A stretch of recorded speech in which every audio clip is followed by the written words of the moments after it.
about to leave. Already packing, come with me. I'm not really asking, we'll get away. Hey you guys, welcome back to my channel. If you're new here, my name is Samantha. I am a home daycare provider, a mama to 5, and on this channel, you're gonna find videos about daycare, cleaning, organization, mom life planner, life, all that kind of stuff. So if that sounds good to you, be sure to subscribe to my channel.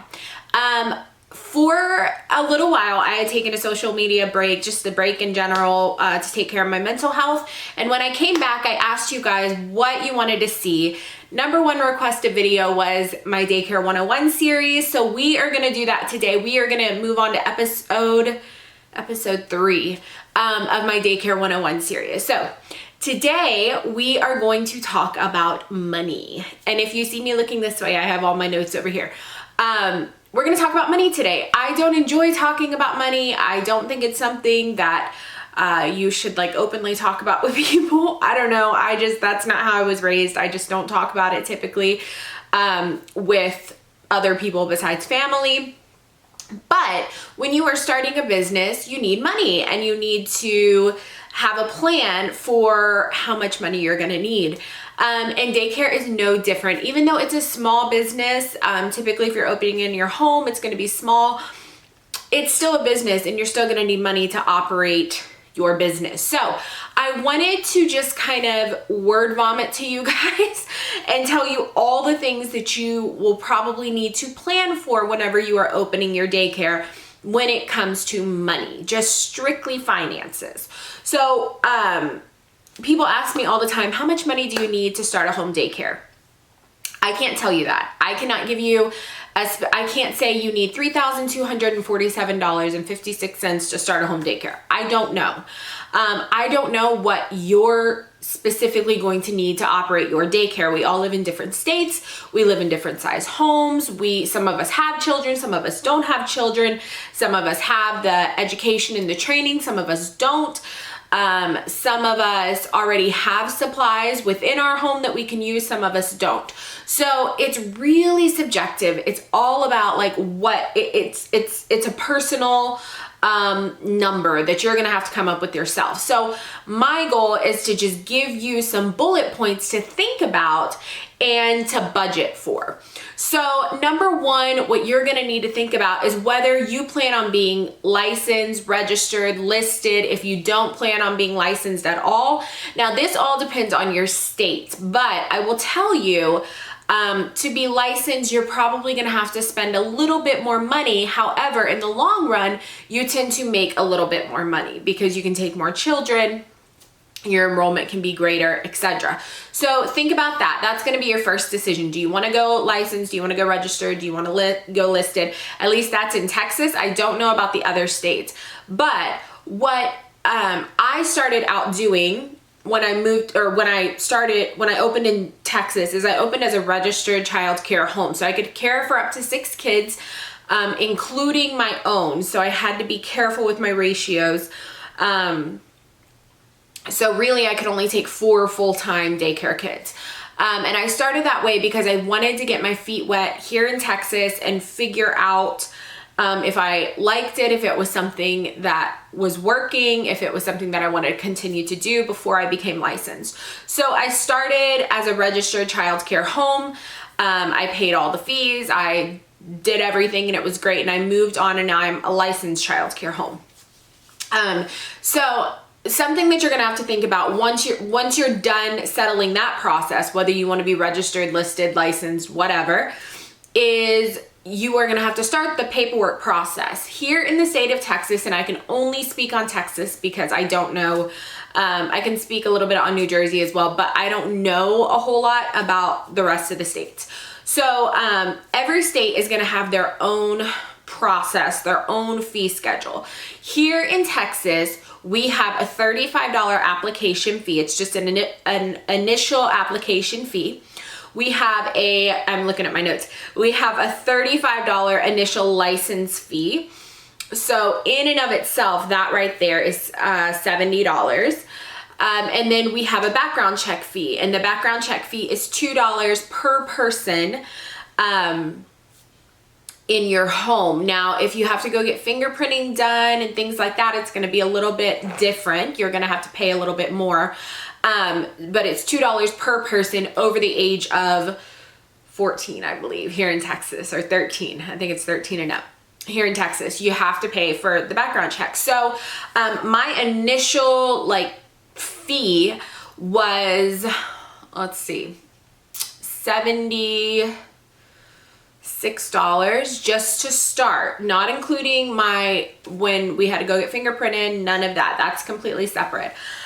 So think about that. That's going to be your initial, you're going to have to shell out that money. There's no getting around it. You can't find it at a yard sale. That's money that you're going to have to shell out. So look on your state's website, figure out what amount that they charge, what your fee schedule is, and what you need to do for there. The second is going to be your training and your education. Don't even bother applying for a license if you do not have the proper requirements. Here in the state of Texas, to be registered, you need to be 21 and have a GED or high school equivalent, a high school diploma, GED, something like that. To be licensed, you need to have those things plus additional education. So I had to take a director's credentials course, which I took. I now have my director's credentials. You can have your CDA, you can have a bachelor's degree, there's a whole number of things that you can have, but all of those things cost money. So be prepared for that. There's also a certain number of professional development courses that you have to have under your belt. Again, those cost money. Some you can find, actually the vast majority in Texas you can find online at Texas AgriLife Extension, which is what I use to do a lot of my training, but you are gonna have to shell out some money for training. If you don't have your CPR certification, that's something that you're gonna have to pay for. That's about $100, $110 in my area that I've seen. My director's credentials were $500. Your CDA is probably going to be about $500 if you choose to go that route. You don't need both. You don't need directors and CDA. You don't need your CDA if you have a college degree. You don't need, there's just many different educational things that you can piece together. Classroom experience helps. There's a lot of things, but majority of the time it's going to cost you money. And because you're not working in a center, you are going to have to pay for that. When I worked in a center, my center director paid for all of our training, but I had to pay for everything out of pocket. So be prepared for that. Figure out what educational requirements you need, what training you need, and figure out how much that's going to cost you. Because you're going to have to do that before you even get started, being licensed, because you don't want to start your application process and not have your training done, because they could come for your inspection, they could come for your initial, inspection, and you may not have everything you need. So you want to make sure that you do those sort of things first. And a lot of times when you turn in your application, they need your high school diploma, they need your GED certificate, they need your CPR, first aid, all that. They need that before they'll even process you. So that's just my little spiel on that. Next thing you want to think about is training. Taxes. So whatever you're going to make, you want to take 20 to 25% of that and set it aside in a savings account for your taxes, for your annual taxes. So 20 to 25% is average. So you want to make sure that you're preparing for that time whenever it comes up. Now, in home daycare, we have a lot of write-offs. We have a lot of business expenses. So hopefully you won't have to pay that much, but just be prepared that that's probably what you're going to have to set aside. And if you don't use it, then if you don't use it for taxes, if it doesn't come up that you need that much, then you have that money for, refreshing your materials and things like that. So next thing you want to look at is insurance. If you are a licensed childcare home and you're going to have 12, 15, however many kids you can have, you want to look into liability insurance and daycare insurance. There's plenty of companies out there. One that I really looked into was called it's called Assure. I'm looking at my notes. It's called Assure. So I am licensed for 12 kids. My monthly premium is my yearly premium is $733 per year. So you pay that over 8 months, or you can pay it all at once. It's completely up to you, but that gives you peace of mind in case something were to happen on your property, someone gets injured, there's a fire, there's so many different things that could happen that you don't think about, but having insurance is a great idea. So think about that as well. You'll have to build that into your monthly expenses for your daycare. The next thing you want to think about are subscriptions. So there are different things that I subscribe to that are considered a daycare expense, but they make my life much easier. So I have 3 automatic things. KidCare, which is what I use for my food program, but I also use it for all my invoicing, all of my like business expenses, everything. I love being able to just put it all in there. And that cost me about $8.66 a month, I believe is what the exact number is. Number 2 is my Bright Wheel app. That is my parent communication app. You can get a free version of it. I do like the expanded version. And in the expanded version, if you wanted to do invoicing and things like that, you can totally do that. I just do KidCare because I'm used to it. But my Bright Wheel subscription every single month is $20. So I have to build that into my business expense as well. The next thing the final thing really that I subscribe to is my website. So I use Wix.com for my website. It is $20 a month. I think it actually went up to $22 or something like that. But, pretty minimal. I have my own domain name and I really enjoy it. I'm not as good about updating my website, but I like to have it just in case. The next thing that I try to set aside money for, a budget for, is Post Boost. So if I have a spot available, I will post on my public Facebook page, and I will boost the post, which costs me about $10, and it really like helps get it out there to more people in my area, in my general area. So I really enjoy having that and just budgeting a little bit each month for that. And then another thing that you might want to consider is care.com. You can set up a business page on care.com. I want to say that was about $20 a month as well. I do not have it any longer because I am full. My daycare is completely full. I have a waiting list. And I'm like, I don't need anyone else to contact me about daycare. So I have rescinded my account there. Is that the right word? And so I'm no longer on care.com, but that may be something that you want to think about. The next thing I would start to think about is advertising. Now, a lot of people spend way too much money on advertising, on physical advertising, business cards, brochures, door hangers, signs, t-shirts, bags, blah, blah, blah. You don't need all of that. Let me just tell you, I have done very bare minimum physical advertising. I have done a couple things that I feel like really helped. Number 1, I had my business cards printed, and that all came from Vistaprint. You can go on there. They always have all sorts of sales. Go on there, order you a set of business cards, call it a day. You have those business cards. Now, what I do with my business cards is I put them in my enrollment folders. I put one for the parents and a couple of extra for them to give out. They do get a referral credit if someone enrolls with me. But beyond that, I use my business cards at like for Halloween. I will stick it in little goodie bags that we're handing out in the neighborhood. Mostly because these are the people that live around me. These are the people that I want to enroll. They live close to me. They may be looking for childcare. So I send those out in my little Halloween goodie bags. And then if I hear anybody talking about it, or, if I'm at the library, whatever it is, I have those available if someone needs childcare. So definitely get some business cards printed. Beyond that, I really wouldn't look into a lot of printed material. I feel like it's kind of a waste, unless you're just really set on doing it. I really don't think that you need a lot of printed material. Social media and the internet is so big nowadays that printed material, I feel like, just gets kind of thrown to the wayside and nobody really seems to care too much about it. So Spend a little bit on advertising. I wouldn't do a whole lot. I did spend about $40 to have my logo made.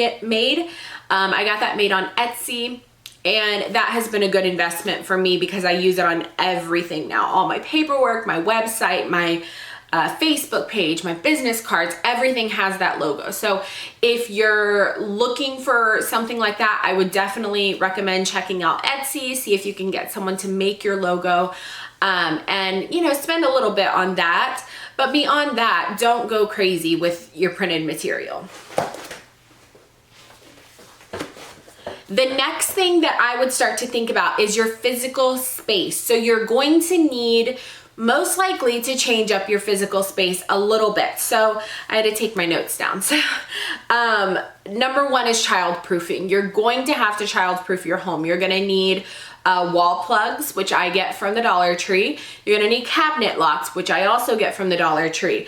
You wanna make sure you have baby gates to keep children out of certain areas. You can get those at yard sales. I would definitely recommend looking at yard sales. You may even have some if you have children of your own. Ask around to friends. Like, don't go out and spend hundreds of dollars on baby gates. Don't do that. Definitely ask around, look at yard sales, look at the Facebook groups, and see if you can find one or a few on there. Door locks, cabinet locks, like ones for your kitchen, drawer locks. I have a lock on my stove, or I had a lock on my stove. They broke it off. My daughter broke it off. But you can have a lock on your stove, a lock on your fridge, a lock on your toilet, whatever you want to do to like make your house safe. You want to go ahead and do. If you have a fireplace, you want to put some rubber padding around that or cover it all together. There's just a million different things that you want to do to childproof your home. Make sure that you're making a list, go around your house, figure out what you need, and then you'll kind of understand what your expense is going to be. The next thing is going to be safety. So a fire extinguisher, first aid kit, an emergency bag, things like that. If you have a quick emergency and you need to get out of the house, you need to have a bag available to you where you can throw it on, you have everything you need, and you can get out. You want to have a first aid kit available. I have one in my kitchen. And if you go on field trips, you're also going to want one in your car. You can also keep one outdoors in your outdoor play area. That's a great place to have them. So make sure you have those available. Those are about $10 to $15 at Walmart, already put together, or you can make your own like I did. Dollar Tree has tons of first aid stuff available. So if you're looking to do it at a discount, definitely check out Dollar Tree. And then your fire extinguisher is probably going to be $15 to $35. I believe mine was about $30. And it's just great to have. I also have a little can of, I can't remember what it's called, but it's like quick fire or something, but it's like a little spray that you can spray on if there's like a small grease fire or something like that. You just spray it on and it, help stop the fire pretty quickly. So the next thing you want to think about is your feeding stuff. You're gonna have to feed these kids. So are the kids gonna pack lunch? Are you gonna cook lunch, breakfast, lunch, snacks, etc.? You're gonna need plates, you're gonna need bowls, you're gonna need utensils, you're gonna need cups, you're gonna need bibs, you're gonna probably need a high chair if you have babies. You're gonna need somewhere to put all of those things. You're gonna need bottles if you're gonna have infants. You're gonna need labels. Now, I'm someone that has extra of everything. And, I know a lot of providers out there make the parents bring all of those things, and that's awesome. I'm not that provider. I prefer to have everything here. I prefer the least amount of stuff going back and forth from my home to theirs. And I just prefer to do it on my own. So I have all of those things available. Every kid is assigned a color when they get here. Their plate, their bowl, their utensils, everything is in that color. And then when they leave, those labels will get taken off. They'll get washed, sanitized. They do that anyways. And those can be moved on to another child. So it's peace of mind for me knowing that I have those things available and I'm not relying on a parent to bring them. So that's my opinion.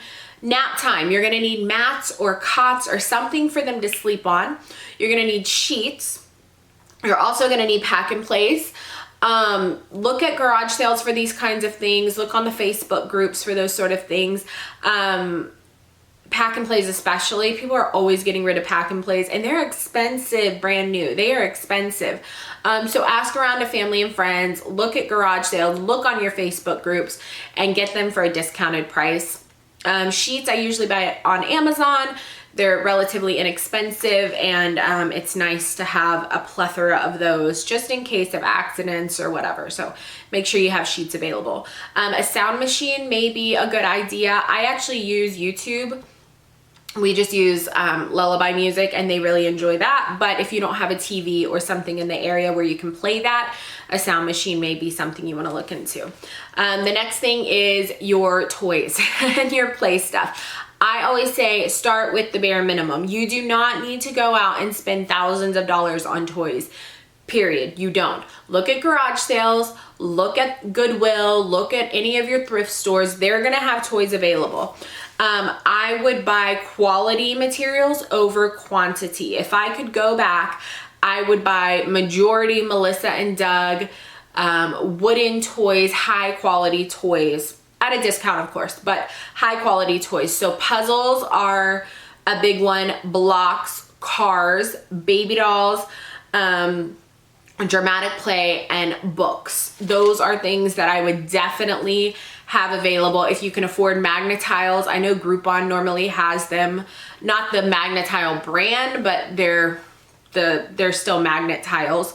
Groupon normally has them for a pretty good discount. I think they're called Picasso tiles or something. Those are awesome. So I would definitely look into those. Kids love those. Books, I usually get at the Dollar Tree. You can also get them at Ross, at Home Goods. Check your local library. My local library has a rack full of free books. They just ask that you make a small donation. You can throw a quarter in there, but you know, $5 or whatever, and I've gotten tons and tons of books from them. So definitely look there. Now your outdoor playscape or your outdoor area, you can have a playscape like a climber, whatever you want. A water table, bubbles, push cars, whatever, a table for them to sit at. I do the very bare minimum in my backyard. People ask me this all the time. Let me see your backyard. My backyard does not look good. I'm not showing my backyard right now. We have a climber. We have a couple cars. We have some grocery carts and like 3 water tables and a slide. That's all we have, literally, but they love it. They love just running around out there. We play with bubbles. They use sidewalk chalk. It's minimal. You really do not need a whole bunch of stuff outside. So don't go and spend thousands of dollars on a playscape if you don't need it. The next thing you're going to want to look into is your diapering stuff. Where are you going to change them? Where are you going to change these kids? So make sure you have a space, either a pad that you can change them on or an actual changing table. You want to make sure that, for me at least, I always have spare diapers on hand just in case. Again, I don't like to rely on parents to remember 100% of the time. They should, but it doesn't always happen, and I don't want to be left with kids with no diapers. I have wipes, I have cream, I have storage for all their stuff, and I also purchase extra clothes when they go on sale at Walmart, like for $1 or whatever. I'll purchase a bunch of those. Thrift stores, etc. I always have those on hand for accidents. The next thing you want to think about is cleaning. So you want your disinfectant, Lysol, you want hand soap. You need to make sure that you have step stools to where they can get up there and wash their hands. Paper towels, toilet paper, disinfectant, I think I said disinfectant, broom, mop, etc. If you're gonna buy a mop, I would highly recommend a steam mop. They're amazing. But yeah, make sure you have all the stuff that you can clean your space, disinfect your space, and you're ready to go. And then the final thing that I would think about is your office supplies. You're probably gonna need a printer, probably gonna need a computer to make your enrollment packet and to print it. You're gonna need ink, obviously, and then if you're doing newsletters and things like that, you're gonna wanna have those available. Now, you can do everything digitally. That's awesome. I am just more of a paper and pen kind of girl, and I like to have paper versions of everything. Then finally, you want to think about ongoing expenses. So every month you're going to have certain expenses. I pay for food every month. I pay for cleaning supplies every month. I pay for paper towels, toilet paper, Sometimes we have to replace toys, art supplies, diapering stuff, that sort of stuff. So you're gonna have some ongoing expenses.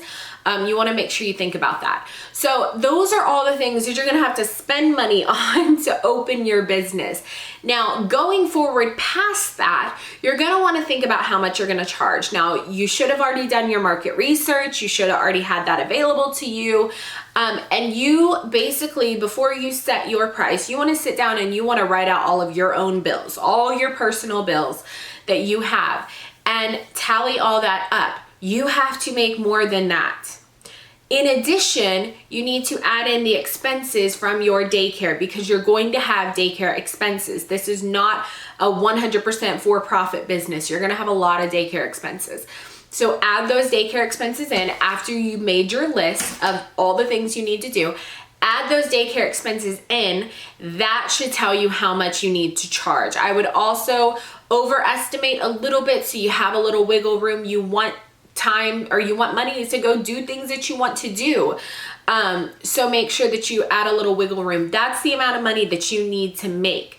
So you need to decide, is this gonna work in my environment, in my town? Is what I need to make, am I gonna be able to make enough where I live? Essentially is what you're gonna have to think about. So think about that. Go do that homework, get your research done. I'm gonna post a checklist down below. It's gonna be in my Teachers Pay Teacher Shop. It's a freebie for you guys. I want you to go through, check off all of those things. I want you to write the estimated amount in there so you guys can kind of tally up how much you're gonna be spending. So I hope this video was helpful to you. I'm sorry it was a lot of information, but money is a big topic, and I wanted to make sure that you guys had the best possible information. Please leave any comments down below, whatever. If you have a question, let me know. And we will be back next Monday with episode number 4. I have not decided on the topic yet, but we're gonna get to it. And then I will see you guys back Wednesday for another video. Thank you guys so much for watching, and I will see you guys in my next one. Bye. I'm done living life with the lights out, die with my own doubts.